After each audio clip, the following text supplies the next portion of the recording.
Bienvenidos a un nuevo programa de Sapere Aude. Hoy tenemos como invitado especial a Estefan Vinolo. Ya estuvo antes aquí con nosotros. Le hemos invitado nuevamente para conversar sobre Descartes, sus meditaciones y su argumento ontológico. Bueno, mi nombre es Ana Hinojosa, mi compañero es Kevin Reynoso y bueno, ya le he estado aquí en nuestro programa Estefan Vinolo.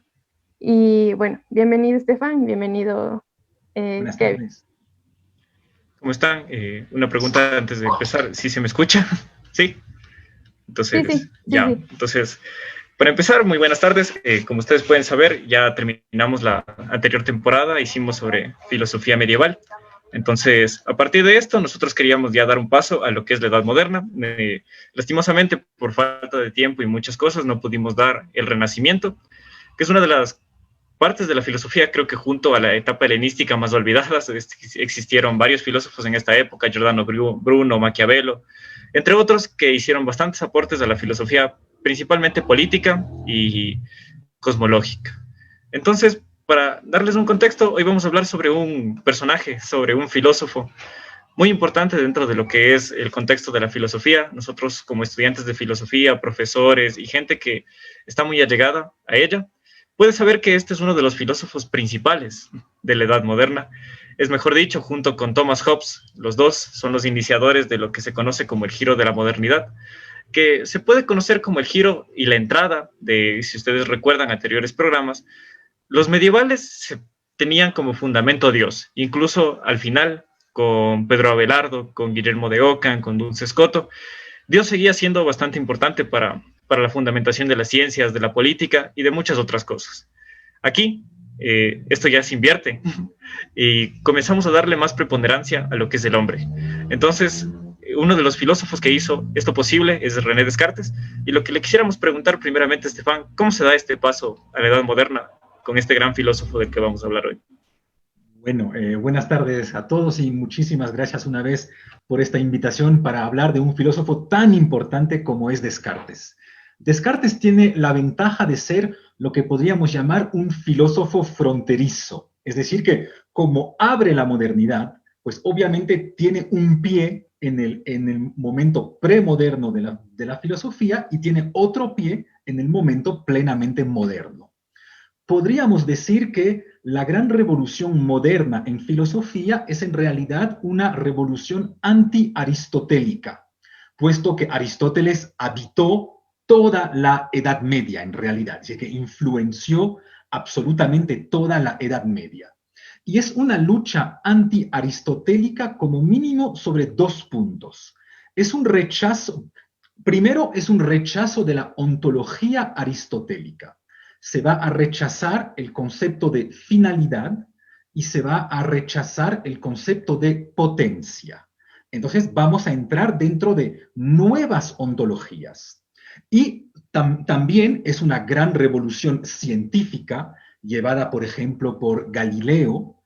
Y dentro de esta revolución científica surge también una nueva epistemología que se opone a la física aristotélica. ¿Se acuerdan que la física aristotélica es ante todo una física cualitativa?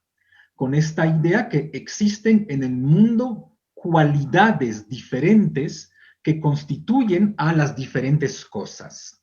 Pues el giro moderno consiste de cierta manera en sustituir el modelo cuantitativo al modelo cualitativo aristotélico. Es decir, que a partir de Descartes, y de ahí la obsesión matemática en la gran revolución moderna, pues todo lo que vamos a poder pensar va a tener que ser medido y va a tener que ser ordenado. Es lo que explica Descartes en un texto que no publicó, que es un texto de 1628, que se llama Las reglas para la dirección del espíritu. Descartes va a decir, para poder conocer algo, debemos tener intuición de esta cosa. ¿Y de qué podemos tener intuiciones? Pues de las cosas que podemos medir y de las cosas que podemos ordenar. Es decir, reducimos el mundo de lo cognoscible a lo que se puede cuantificar. Y si ven que de cierta manera nosotros seguimos en parte viviendo en esta revolución moderna. Abran cualquier periódico por la mañana y verán que hay números por todas partes, estadísticas, cuantificaciones, todo lo que el ser humano pudo cuantificar lo hizo. Hemos intentado cuantificar, por ejemplo, los diferentes dolores humanos, pidiéndole a la gente cuánto te duele esto. De cierta manera, la democracia es una especie de cuantificación de la política. Contamos los votos. Hemos intentado cuantificar la vida mental humana. Es decir, hemos intentado cuantificar absolutamente todo, y esto viene de la revolución moderna.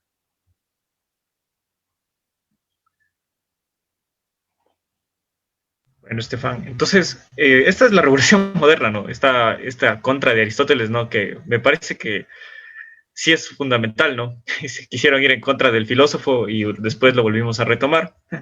Pero bueno, hay una cuestión que, como nosotros, como estudiantes de filosofía y el público que nos está viendo, le interesaría mucho hablar, que es esta cuestión de los dos cógitos que tenía Descartes, ¿no? Por ejemplo, si nosotros leemos el discurso del método, reglas para la dirección del espíritu, tenemos el res cogitans ergo sum.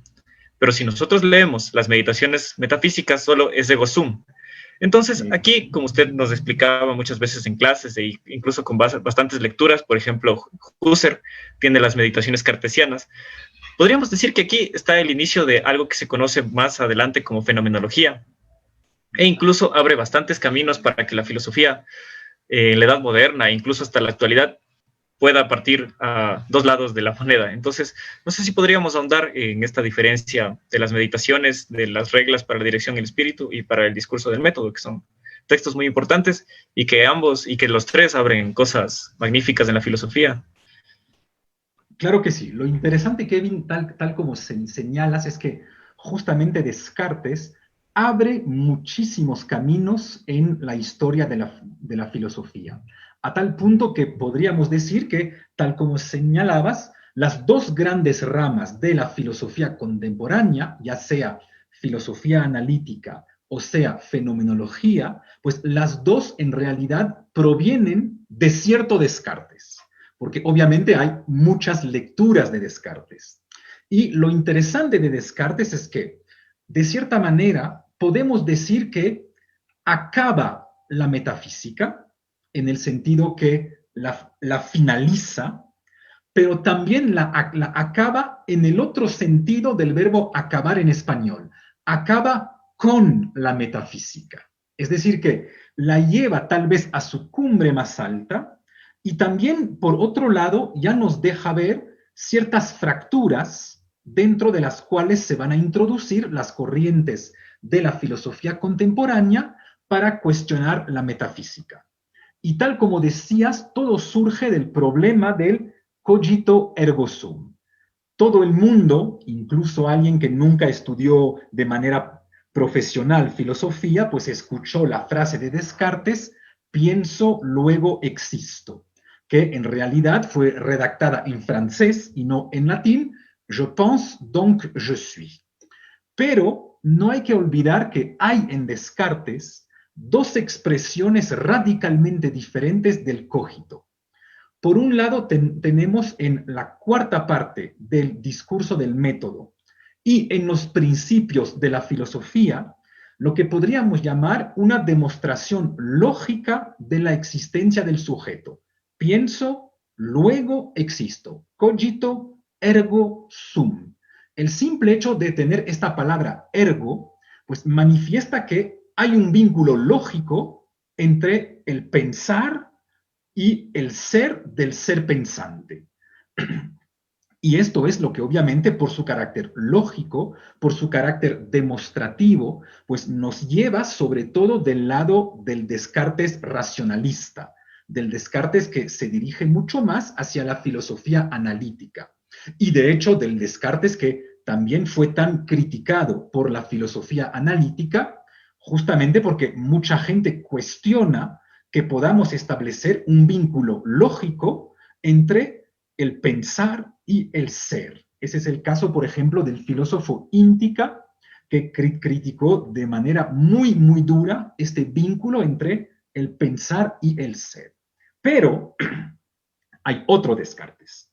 Es decir, que también está el Descartes de 1641, es decir, el Descartes de las meditaciones, que hay un debate muy grave para saber si se deben realmente llamar metafísicas, porque saben que su verdadero título en latín son Meditaciones de Prima Filosofía, es decir, que son más bien de filosofía primera. Y tal vez la filosofía primera y la metafísica no sean exactamente la misma cosa. Pero bueno, ese es otro debate.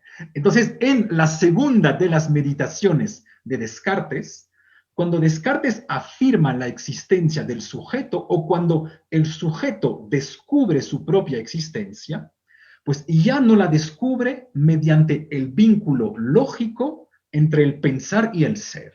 La fórmula ya no es cogito ergo sum, sino hacia secas, ego sum, ego existo. Y el segundo punto interesante de este ego sum, ego existo, es que no solo no es una fórmula que presenta cierta articulación lógica, sino que además implica necesariamente una forma dialogal con otro ente. ¿Se acuerdan que al final de la meditación 1, Descartes apuesta, obviamente es un instrumento, es una hipótesis de trabajo, no es que Descartes crea en eso, pero Descartes construye la ficción del genio maligno con el cual va a entrar en diálogo para darse cuenta que, aunque el genio maligno nos esté engañando sobre absolutamente todo, aunque todo lo que estemos percibiendo sea falso, aunque todo lo que estemos pensando sea falso, aunque todo lo que estemos sintiendo sea falso, porque existe algún genio maligno que nos está engañando, pues, de todas formas, para que este genio maligno pueda engañarnos, debemos necesariamente ser. Y ahí viene el carácter casi antilógico de esta segunda demostración de la existencia del sujeto en las meditaciones. Por la razón siguiente.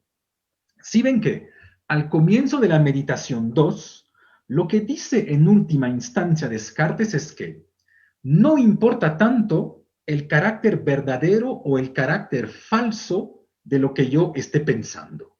De cierta manera, no me importa la verdad o la falsedad. ¿Por qué? Pues porque tanto para pensar cosas verdaderas como para pensar cosas falsas, primero y de manera necesaria, debo ser, debo existir. Por lo tanto, ahí entramos en lo que Kevin llamabas, o tal vez podamos llamar el Descartes fenomenológico, es decir, el Descartes que demuestra que mi existencia es indiferente a los criterios de la verdad o de la falsedad de mis pensamientos. Entonces, si ven que ahí con estas dos formulaciones diferentes del cogito, tenemos el Descartes racionalista, el Descartes obsesionado por la demostración, el Descartes obsesionado por lo que él llama la cadena de razones. Y por otro lado, pues tenemos el Descartes indiferente a la verdad o a la falsedad de los pensamientos. El Descartes únicamente preocupado por las vivencias humanas, de manera indiferente a que éstas sean verdaderas o falsas. Tal como si mi propia existencia estuviese no más allá del bien y del mal, sino más allá de lo verdadero y de lo falso. Entonces, toda la filosofía contemporánea se nutre de Descartes, pero de dos Descartes un poquito diferentes. Ya, sí, sí, súper importante conocer a Descartes para quien estudie filosofía, igual para quien quiera saber de la historia en sí. Porque igual, como usted decía, abre muchos caminos. Tal vez no lo resolvió, pero sí abre con la duda metódica. Hablando de la duda metódica, abre un camino entre lo que es lo racional y no lo racional, sino se podría decir lo ideal. Entonces, ahí abre dos caminos que, bueno, después en la contemporaneidad se va a saber lo que es la fenomenología y, eh, bueno, va a abrir otro camino. Lo que a mí me interesa es si Descartes hace una diferencia entre la esencia y el existir, porque cuando dice bien Descartes, bueno, empezando desde que el cogito ergo sum inicia porque él tiene la duda de que en realidad existe. Entonces él va a decir, si yo pienso, yo voy a existir. Pero él hace una diferencia entre lo que es esencia y existir, porque dado que en la Edad Media ahí no hacen ninguna diferencia. Estábamos revisando en el programa a Boecio, y él hace una pequeña diferencia porque él también hace este argumento ontológico en el que dice que, bueno, ya es conocido el argumento ontológico de Boecio, él lo inaugura, es el primero que lo hace, y él va a decir que, bueno, partiendo desde la idea de Dios, va a probar que Dios existe, pero aparte de su esencia, aparte del concepto. Entonces, pero no hace nunca hace una distinción entre lo que es esencia o existir, va a decir, Dios va a existir porque nosotros todos, Él es la cosa más grande que se pueda pensar. Entonces, por lo que se puede pensar más grande debe existir, porque si no, no fuera lo más grande. Entonces, y de ahí se hace el salto, como usted dice, de ese pensar, de ese entendimiento no sé si al ser, pero sí a la existencia. Entonces, él igual va a ser Descartes en su argumento ontológico. Yo me estoy adelantando full, pero bueno, igual va a ser Descartes con su argumento ontológico. Le va a decir, Dios existe porque es lo más perfecto. Y que nosotros tenemos la idea de perfección, de que eso debe existir, porque si no fuera perfecto, no existiera. Si no existiera, no fuera perfecto. Entonces, ay, perdón, San Anselmo, me equivoqué con Boecio. Bueno, San Anselmo es el primero que inaugura el argumento ontológico. Bueno, después lo llamará Kant argumento ontológico, él solo es una prueba de la existencia de Dios. Bueno, entonces mi pregunta va en ¿cuál es la diferencia entre la existencia y la esencia para Descartes? A ver, ahí es una pregunta muy difícil, pero justamente ahí tal vez veamos que pues Descartes tiene todavía un pie en el siglo XVII. Es decir, que si bien abre ciertos caminos fenomenológicos, no se puede decir que Descartes es fenomenólogo, porque justamente este salto teorizado, este salto conceptualizado del cual tú hablas, Anaí, entre el ser y el existir, pues vamos a tener que esperar algunos años más para que realmente se pueda dar. Y les doy un ejemplo para que puedan sentir la dificultad que hay en Descartes, es decir, cómo él mismo a veces no logra completamente abrir el camino. ¿Se acuerdan que en la meditación 2, tal como hemos visto, pues llega un momento en el cual Descartes, mediante caminos, pasando por el argumento de los sentidos, los sueños, la locura, Dios, el genio maligno, pues llega a demostrar que existe. Y ahí se hace una pregunta bastante rara, es decir, que una pregunta que en realidad no estábamos esperando. ¿Se acuerdan cuando dice, bueno, ahora, ok, bien sé que soy, pero todavía no sé qué soy? Y este qué, pues plantea dificultades ontológicas brutales. Porque en realidad, si Descartes hubiera entendido la diferencia entre el ser y el existir, o si hubiera dado un pequeño paso más hacia el lado fenomenológico por fuera de la ontología, no hubiera preguntado ¿qué soy? Hubiera preguntado ¿quién soy? Pero el simple hecho que Descartes, incluso para el sujeto, se siga haciendo la pregunta del qué y que de hecho conteste, soy una cosa que piensa. Si ven que para nosotros es algo súper importante y súper raro que Descartes pueda pensar que el sujeto es una cosa. Bien, es cierto que es una cosa un poquito especial porque es una cosa que piensa, pero no deja de ser, tal como lo dice Descartes, una cosa que piensa. Por lo tanto, ahí vemos que Descartes no puede completamente, ni siquiera para el sujeto, y tal como señalabas, Anaí, ni siquiera para Dios, pues deshacerse completamente de las problemáticas ontológicas para poder entrar en las problemáticas existenciales. Y ahí, una vez más, pues vemos que está un poquito a la frontera entre varios momentos filosóficos. Tiene la intuición genial que vamos a tener que hacer algo con esta distinción entre el ser y el existir. Porque si no, en la meditación 2, él no hubiera dicho soy, existo. Hubiera dicho simplemente soy. Hubiera bastado decir soy. Y no obstante, aunque bien ve que vamos a tener que hacer algo con esta diferencia entre ser y existir, pues él no lo hace completamente. Es decir, que él sigue vinculando, tal vez demasiado, pero obviamente no se le puede culpar a un filósofo del siglo XVII de no haber leído a Husserl. Es decir, que es fácil para nosotros hacerle esta crítica porque conocemos a Husserl, pero él obviamente no lo conocía. Pero siente esta diferencia entre el ser y el existir, pero lastimosamente, él no es quien tematiza esta diferencia de manera más importante. De hecho, tal como veremos más tarde, para demostrar la existencia de Dios, sigue partiendo del ser de Dios, tal como si existiese un vínculo esencial entre el existir y el ser.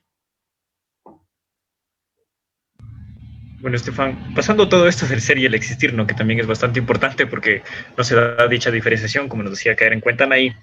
Bueno, Marcelo, que ahorita nos hace un comentario, me hizo caer en cuenta también de una cosa. Él dice que Descartes no solo abrió para que la filosofía sea lo que fue, ¿no? Después, sino que también él da el cambio de estos pensamientos feudales que tenía en esa época y también es la base, o podría ser una de las bases para que después se desarrolle todas las cuestiones políticas, aunque él no escribió nada de política. Entonces, es importante lo que él comienza a plantear, ¿no? Y ahorita, cayendo en cuenta, ya para ir ahondando un poco más en las meditaciones, usted nos hacía acuerdo que siempre en clases que las meditaciones es así, empieza desde el mundo, sube y baja después otra vez al mundo, porque necesita fundamentar cómo los sentidos, accedemos con los sentidos a las cosas que están en el mundo. Entonces, a mí, como me gusta mucho la filosofía medieval, entonces yo noto que aquí se da el verdadero cambio en estas meditaciones. ¿Por qué? Porque lo primero que fundamenta es la existencia del yo. O sea, después de haber dudado de los sentidos, de haber tenido los sueños, después necesita fundamentar el yo, para a partir de ese yo, después poder pensar a Dios. Entonces, esta era la diferencia que en la Edad Media primero se presentaba a Dios y después se daba esta presentación del yo, porque primero estaba Dios en tanto que el ser, en tanto que este es, y después estaba, digamos, nosotros aquí que podíamos captar dicha idea. Aquí es al revés, este es el cambio y que me parece bastante importante, no sé si podríamos discutirlo también y ver cómo se da esta diferenciación entre este argumento ontológico que nos decía Cordon ahí de San Anselmo, que parte primeramente diciendo, no puedo pensar una cosa más grande que Dios, y en cambio un Descartes que coge y nos dice que Dios dejó un sello para que nosotros desde el yo podamos acceder a él. Exacto. Entonces sí, tienes toda la razón de recordar que las 6 meditaciones cartesianas, de hecho, tienen la forma de 6 meditaciones porque Descartes recomienda leer una diaria y el 7º día descansar. Por eso, tal vez Descartes no sea tan revolucionario como se piensa, porque su modelo sigue siendo claramente establecido. Pero sí es verdad que en esas 6 meditaciones es un movimiento parabólico. Comienzo por el sujeto, subo hasta demostrar la existencia de este Dios y después regreso para demostrar la existencia de las cosas en el mundo. Ahora, ¿por qué Descartes comienza con más bien la demostración de la existencia del sujeto y no con la demostración de la existencia de este Dios? Que tal vez una verdadera filosofía, pues debería comenzar con la ontología más fundamental, por lo tanto, por la demostración del ser más fundamental, por la demostración del ser que sustenta todo el ser. Pues ahí es porque se da en realidad en esta revolución moderna también un giro del mismo gesto filosófico. Porque si ven que siempre los filósofos parten de lo que llaman la filosofía primera. Y hay un debate tremendo sobre lo que significa la palabra primero cuando hablamos de filosofía primera. Porque vamos a comenzar por lo primero, pero según qué patrón de la primacía. Es decir, según qué protología vamos a pensar. Vamos a pensar según qué viene primero en el orden del ser, para hablar un poquito en latín, según el ordo essendi, o vamos a hablar desde qué viene primero según el orden del conocer, es decir, según el orden cognoscendi. Pues durante toda la Edad Media se suele pensar según el orden ontológico de las cosas. Por eso primero debo conocer a lo que sustenta todo el ser y después iré bajando dentro de los diferentes niveles ontológicos. Si Descartes comienza con el sujeto, es porque Descartes piensa que si la filosofía busca la verdad, debe comenzar no por lo que viene primero al nivel ontológico, sino por lo que es más certero al nivel epistemológico. Por lo tanto, Descartes no se pregunta cuál es el primer ser. Descartes se pregunta cuál es la primera verdad. Si ven que ahí la filosofía comienza por otra pregunta. Por eso tal vez entramos en otro momento de la filosofía porque cambiamos la misma pregunta con la cual comenzamos a pensar. Ya no cuál es el ser primero, sino cuál es la verdad primera. ¿Cuál es la primera certeza que yo tengo? Pues si bien en Descartes Dios sigue siendo el fundamento ontológico, el fundamento epistemológico, es decir, la primera verdad a la cual puedo acceder, es la existencia del yo. Esta es la existencia más certera, lo que no significa que sea la existencia ontológica más importante, porque obviamente la existencia ontológica más importante sigue siendo Dios.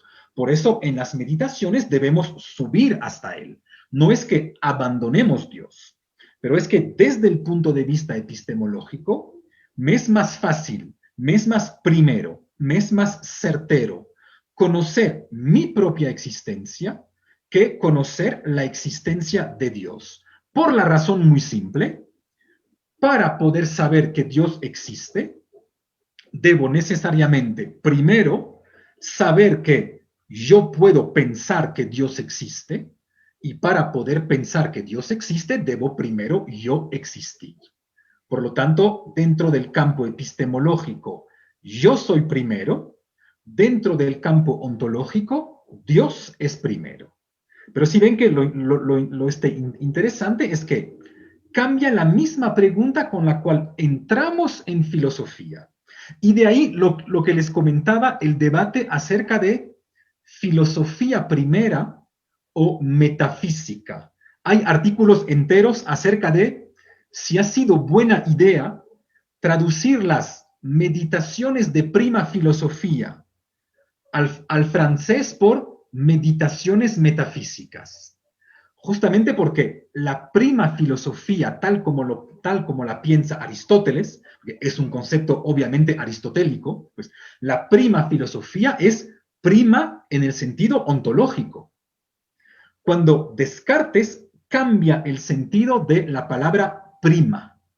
Para Descartes va a pensar lo primero según el orden de lo que podemos conocer.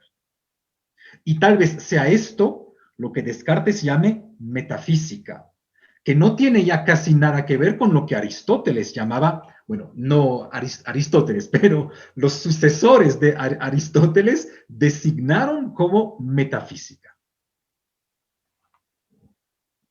Estefan, en este punto también hay una cosa que me sorprende, y es que Aristóteles no dice que es metafísica, sino que por otro lado, él comienza a hablar de una prima filosofía. Y cuando habla de una prima filosofía, él está diciendo la ciencia de los primeros principios y las primeras causas.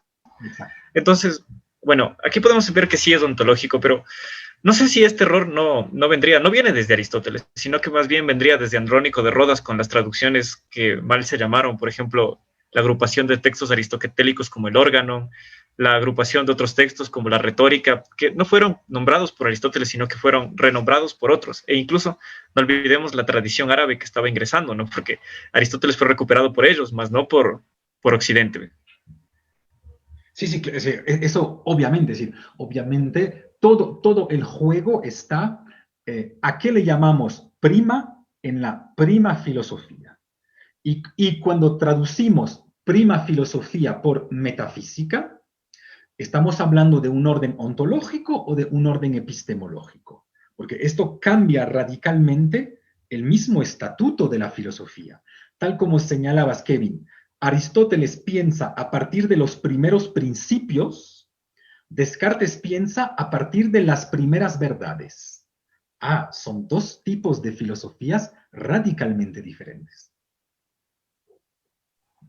Estefan, yo le quiero hacer una pregunta sobre, bueno, igual estamos estudiando, hemos presentado a Agustín en el programa y me pareció súper interesante. Yo, la verdad, antes no lo había leído tanto. Y ahora sí me dediqué como a leerlo más sobre sus tratados. Y en un tratado, tal vez dicen otros, pero en donde yo lo encontré es sobre la Trinidad. Y ahí dice que, bueno, él va a examinar sobre el tema de la mente. Y él va a decir, ¿cómo hacemos para que se conozca la mente, nos conozcamos nuestra mente absolutamente? Y él va a decir que casi lo mismo que Descartes, va a decir que hay en los hombres la facultad de dudar si es que nosotros el pensar, el sentir, el saber, el juzgar, eh, tiene ¿cuál es su proveniencia? O sea, ya sabemos que, y él va a decir, apartemos todas las cosas exteriores, pero ¿cuál es la verdadera absoluta certeza de que existe una mente? Entonces él va a decir lo que dice posteriormente Descartes. Va a decir por puesto que si yo dudo, yo pienso. Bueno, solo dice eso, no dice pienso luego existo, solo se queda ahí la frase. Puesto que yo dudo, yo pienso. Bueno, pero lo que a mí me da a entender es que este descubrimiento, bueno, esta evidencia del cogito agustiniano y el cogito de Descartes son idénticos, o sea, el descubrimiento del cogito va a ser lo mismo. Entonces, se puede decir que Descartes se fue un gran lector de Agustín, porque prácticamente entran en lo mismo, o sea, sí, pero sí. No, sí. A ver, tienes tanto razón, Anaí, que de hecho en algunas cartas el mismo Descartes dice, retomo el argumento que tiene Agustín. Es decir, que el mismo Descartes asume esto. Y de manera general, después del gran momento tomista escolástico, pues la revolución moderna también es, al nivel teológico, cierto regreso a Agustín, sea con Descartes, sea con Malebranche, sea con Pascal. Es decir, hay un gran retorno justamente a este momento agustiniano de la filosofía. Pero solo una cosa sobre el cogito cartesiano y el cogito agustiniano. ¿Se acuerdan que al comienzo hemos hablado de dos caminos del cogito en Descartes? Entonces, sí estaría de acuerdo contigo si decimos que el primer cogito, es decir, el cogito argumentativo, el cogito demostrativo, es decir, el del discurso del método, tanto como el de los principios de la filosofía, es agustiniano. Y lo es simplemente porque el mismo Descartes asume que lo es. En cambio, habría un debate mucho más complicado sobre el origen del cogito de las meditaciones metafísicas. Es decir, el cogito que no surge de una argumentación racional, sino de una pura intuición existencial, una pura intuición vivencial. Ahí creo que sería un poquito abusivo decir que también proviene de Agustín. Pero que haya algo sumamente agustiniano en Descartes, eso es absolutamente obvio. Y de hecho es absolutamente necesario porque, como bien saben, Descartes fue criado por jesuitas en un colegio famoso que se llamaba el Colegio de La Flèche, y esos jesuitas tenían una inmensa influencia agustiniana. Entonces sí, tienes toda la razón de establecer este vínculo entre Agustín y Descartes. No sé si nos puede recordar un poquito sobre este cogito existencial para las personas que tal vez no lo entiendan bien. Bueno, yo una de esas personas. No, claro, sí, sí. A ver, este cogito existencial es el de las meditaciones metafísicas. Primero porque todo el mundo, todo el mundo, en realidad no todo el mundo, porque la tragedia es que toda la gran tradición de la historia de la filosofía, por así decirlo, y aunque me duela mucho, desde Spinoza hasta Heidegger, pues cada vez que ellos hablan del cogito en Descartes, retoman el cogito del discurso del método o de los principios, es decir, el cogito argumentativo, el cogito racional, el cogito que tiene esta famosa palabra ergo, es decir, el luego, tal como si existiese cierto movimiento lógico necesario entre el pensar y el ser. Y muy pocas personas se dieron cuenta que hay el otro cogito, que es el que podemos llamar existencial o el que podemos llamar de manera un poquito abusiva fenomenológico, y es el que aparece en las meditaciones. Cuando en las meditaciones desaparece la palabra ergo, ya no es cogito ergo sum, sino ego sum, ego existo. Y cómo Descartes se da cuenta en este caso que existe, pues no se da cuenta que existe argumentando que cómo está pensando de manera necesaria existe, no, se da cuenta, es decir, que ya no es un proceso deductivo, sino que es un proceso intuitivo. Y este proceso intuitivo, a diferencia del pequeño solipsismo dentro del cual nos encierra el cogito demostrativo racional, puedo estar solo en mi casa, decirme, pienso, luego existo, no necesito de absolutamente nadie. Pues al contrario, el cogito existencial en las meditaciones siempre responde a cierto tipo de llamado, ya sea el llamado de Dios o el llamado del genio maligno. Es porque estoy en diálogo con ellos, aunque sean entidades ficticias, no importa, pero de cierta manera es porque se establece un diálogo que me doy cuenta sin que haya demostración, sin que haya casi racionalidad, me doy cuenta existencialmente que no necesariamente, me doy cuenta que existo, por el simple hecho de estar dentro de un diálogo. Ok, sí, ahora sí, he entendido súper bien. Gracias. Estefan, hay una cosa que nosotros discutíamos en clases mucho, que me gustaría preguntarle ahorita que estamos en vivo, y es esta cuestión de por ejemplo, que en los principios en las reglas para la dirección del espíritu, él ya habla de una cuestión de juicios a priori, a posteriori, y habla de una intuición sensible que se está dirigiendo al mundo, ¿no? Bueno, esto en estas reglas no las fundamenta muy bien, porque está dando reglas, ¿no? Está dando una serie de reglas para nosotros poder conocer bien. Pero en las meditaciones metafísicas, ya si mal no me equivoco, es en la meditación 4 o en la 5, cuando dice cómo nosotros podemos fundamentar las cosas que están fuera de nosotros. Entonces aquí desarrolla otra vez esto de la intuición sensible, ¿no? Que me parece sorprendente debido a que otro filósofo posterior a él, que es Immanuel Kant, es el que lo desarrolla todavía más. Pero incluso el desarrollo de Kant es independientemente de Dios. Pero ¿qué es lo que fundamenta en Descartes? Es Dios. Entonces, esto es bastante revolucionario porque casi ninguno de los medievales pensaba que existía un puente entre nosotros, las cosas, Dios, nosotros, Dios y las cosas, sino que más bien era una experiencia directa. Incluso el mismo San Agustín, cuando él está filosofando, recordemos que él no es como Santo Tomás, ¿no? Un aristotélico empirista, sino que por otro lado es un racionalista platónico. Entonces, esto que hace Descartes me parece sorprendente y no sé hasta qué punto eso fue una revolución en la época en la que él escribió. A ver, esto que hace Descartes es algo fascinante porque abre la filosofía de Berkeley, en parte. Es decir, muchos filósofos del siglo XVII, como estaban viviendo en esas tremendas guerras de religiones que se estaban dando sobre el continente europeo, y de hecho Descartes participó como soldado a algunas de esas batallas, pues fueron sorprendidos por el hecho siguiente. De vez en cuando regresaban soldados de la batalla y eran soldados a los cuales, por ejemplo, les faltaba el brazo izquierdo.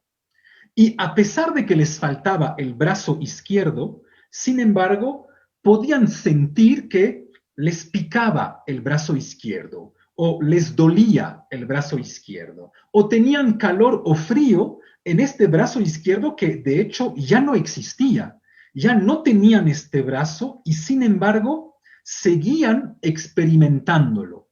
Es algo que se encuentra en Descartes, Malebranche, Spinoza, Berkeley. Es la famosa experiencia del miembro fantasma. Entonces, a raíz de eso, surge la dificultad siguiente. ¿Qué tan seguro yo puedo estar que cuando veo algo, cuando siento algo, cuando experimento algo, qué tan seguro puedo estar que esta cosa realmente existe? ¿Por qué no imaginar que cuando yo veo algo, estoy dentro de la misma ilusión que este soldado al cual le duele un brazo que ya no existe? Porque en realidad yo vivo en un mundo de representaciones de las cosas. Pero ¿cómo puedo saber que las representaciones que yo tengo de las cosas tienen algo que ver con cosas que son externas a ellas?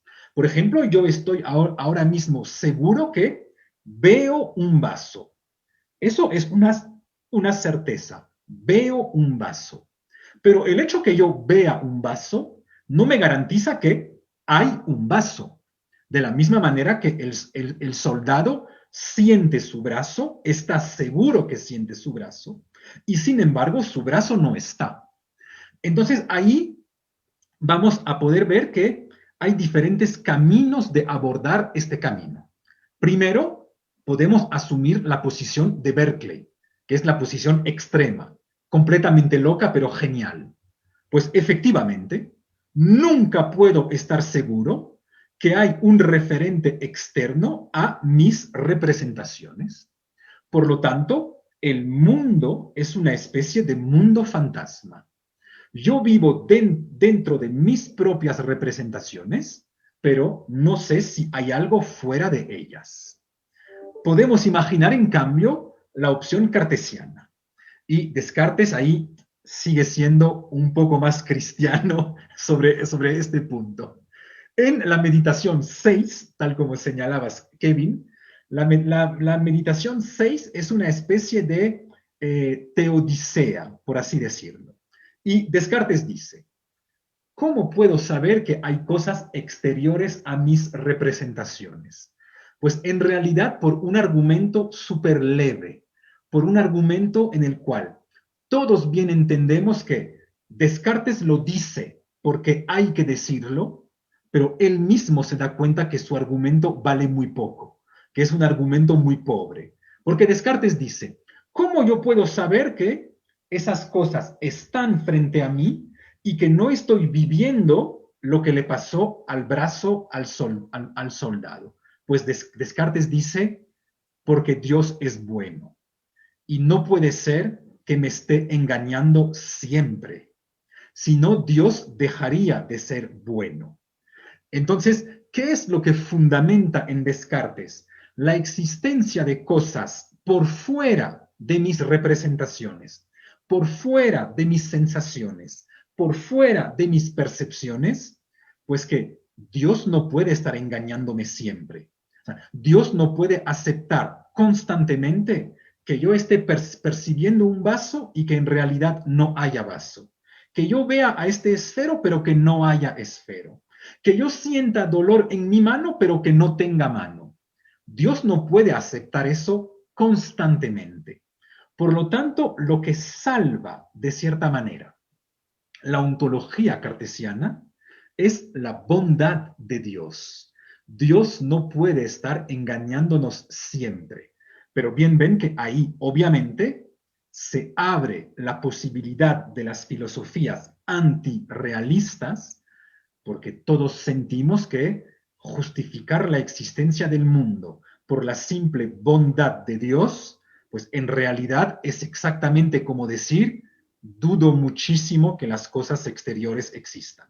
O no tengo un argumento extremadamente potente para demostrarles que las cosas existen fuera de mis simples representaciones. Entonces ahí, una vez más, Descartes, aunque permanece dentro del campo metafísico al decir, no, no, no, cuidado, tranquilos, Dios garantiza eso, pues también abre la posibilidad de decir, mira, Dios no garantiza nada. O si solo lo garantiza Dios, es que en realidad tu argumento no garantiza nada. Esteban, ¿podríamos decir que esto es como una forma de resolver el solipsismo? Porque regresando un poco más en las meditaciones, está en la meditación 2 el ejemplo de que estoy en un balcón y veo que están pasando solo sacos y sombreros. Entonces no tengo la certeza de que bajo de esos sacos y sombreros estén hombres. Entonces podemos ver que aquí está dudando, ¿no? Es una duda metódica, claro, sigue dudando metódicamente, pero en las otras en los otros textos esta idea de Dios no está rondando todavía por ahí, sino que viene justo en este texto. Entonces, ¿podremos decir que así él resuelve el escepticismo que tenía al principio? Pues ahí, una vez más, con el problema que planteas, podemos otra vez ver los dos Descartes. Tal como señalas tú, en la meditación 2, Descartes dice, el otro no se impone realmente a mí, o por así decirlo, no hay otros en el mundo. Porque cuando yo estoy en un balcón y digo, estoy viendo pasar otros seres humanos por la calle, en realidad es falso. No estoy viendo pasar a seres humanos. Estoy viendo moverse sombreros, chompas, veo ciertas figuras, ciertos colores, ciertas formas y yo decido que estos son otros seres humanos. Por lo tanto, de cierta manera, ahí es el Descartes tan solipsista que incluso la alteridad del otro voy a decidirla yo. Y de hecho, lastimosamente, saben que históricamente la alteridad es una construcción tal como la piensa este Descartes. Muchas poblaciones humanas, trágicamente en la historia, no fueron reconocidas inmediatamente como otros. Y poco a poco, a raíz de juicios y de decisiones, fueron integrados dentro del campo de la alteridad. Eso es la meditación 2. Pero también existe la meditación 3. Cuando ahí se abre ya no el Descartes solipsista, sino exactamente lo contrario. El Descartes inmediatamente habitado por la idea del otro. ¿Se acuerdan que una de las demostraciones fundamentales de la existencia de Dios en Descartes, que de hecho fundamenta en gran parte la filosofía de Levinas en el siglo XX, es la demostración en la cual Descartes dice, tengo en mí la idea del infinito. Y esta idea del infinito, como yo soy un ser finito, no pude producirla yo mismo, porque una causa finita no puede tener un efecto infinito. Por lo tanto, esta idea del infinito, alguien tuvo que ponerla en mí. Y alguien que tiene que ser infinito, porque para producir la idea de infinito, alguien debe ser una causa infinita. Por lo tanto, Dios existe. Pues eso es una manera de decir, por el simple hecho de tener en mí la idea de infinito, ya estoy habitado desde siempre por la existencia del otro. Por lo que, de cierta manera, el otro me precede, o la existencia del otro me precede. No sobre el campo epistemológico, porque siempre me es más fácil demostrar que yo existo primero, pero al nivel ontológico, el otro existe antes que yo, puesto que puso en mí la idea de infinito. Entonces, una vez más, los dos Descartes, el Descartes muy metafísico, yo constituyo al mundo, hasta constituyo la alteridad del otro, por lo tanto, yo decido quién es otro y quién no es otro, meditación 2. Meditación 3, una pequeña salida fuera de la metafísica y fuera de la ontología, casi un pequeño gesto levinasiano, en realidad el otro me precede. Los dos Descartes. Sí. A mí lo que se me hace muy curioso es justamente la pregunta de Kevin, de si es que resuelve el problema del solipsismo. Yo no estoy tan segura que Descartes lo resuelve por lo que usted comentó de la meditación 6, cuando dice que no, los objetos que son exteriores a nosotros están ahí porque Dios no puede, su bondad no permite que nos engañemos por siempre. Pero aquí sí me parece curioso porque ¿quién es el que pone la capacidad o la característica de bondad? Es el propio Descartes. Entonces se queda ahí mismo, o sea, es como que si yo digo, y bueno, en palabras de San Agustín, ellos decían que no, bueno, de San Agustín decía que no se puede conocer, bueno, muchos de los medievales tenían una teología que no se podría conocer la esencia de Dios. Igual lo va a decir San Agustín, pero en cambio Descartes igual hace esta diferencia con los medievales, no se puede, él va a decir sí, yo puedo conocer porque yo incluso ya pongo la capacidad de bondad en Dios. Entonces yo no creo que resuelva el problema del solipsismo. Tal vez sí, como usted decía, y ahorita me hizo acuerdo del infinito, por lo que yo tengo la capacidad de pensar en algo infinito, alguien tuvo que poner esa idea en mí, porque yo no puedo ser finito. Pero entonces aquí dando un salto ya a la época de Sartre, él va a decir que Descartes puso la libertad de los hombres, la libertad de los hombres en Dios. Exacto. Y esto ya, o sea, yo pienso que el que lo resuelve es Sartre. O sea, él salva todo. Bueno, a mí obviamente si me hablas de Sartre nunca puedo decirte no. Obviamente, por razones casi afectivas. Sin embargo, dos cosas sobre lo que dijiste. No pienso que Descartes asumiría que él le da la característica de bondad a Dios. Porque Descartes diría, Dios es por definición bueno. ¿Por qué Dios es por definición bueno? Dios es por definición bueno porque la bondad es un tipo de perfección. Y como Dios es el ser perfecto, si tú no le das la bondad a Dios, implicaría que pueda existir otro ser que tenga todas las características de Dios y además la bondad, lo que implicaría que pueda existir un ser más perfecto que Dios, lo que es contradictorio. Por lo tanto, Dios es necesariamente bueno. Bueno, y sí es verdad, o sea, lo que decías sobre Sartre, ¿se acuerdan que en este artículo magnífico que se llama La libertad cartesiana, que redactó Sartre, pues Sartre intenta mostrar que esa libertad absoluta, es decir, la misma libertad de crear las esencias, porque se acuerdan que hay en Descartes una tesis absolutamente única que no aparece en otros filósofos modernos, que es la tesis de la creación de las verdades eternas. Es decir, que Dios ni siquiera está sometido a las esencias matemáticas o a las reglas de la lógica.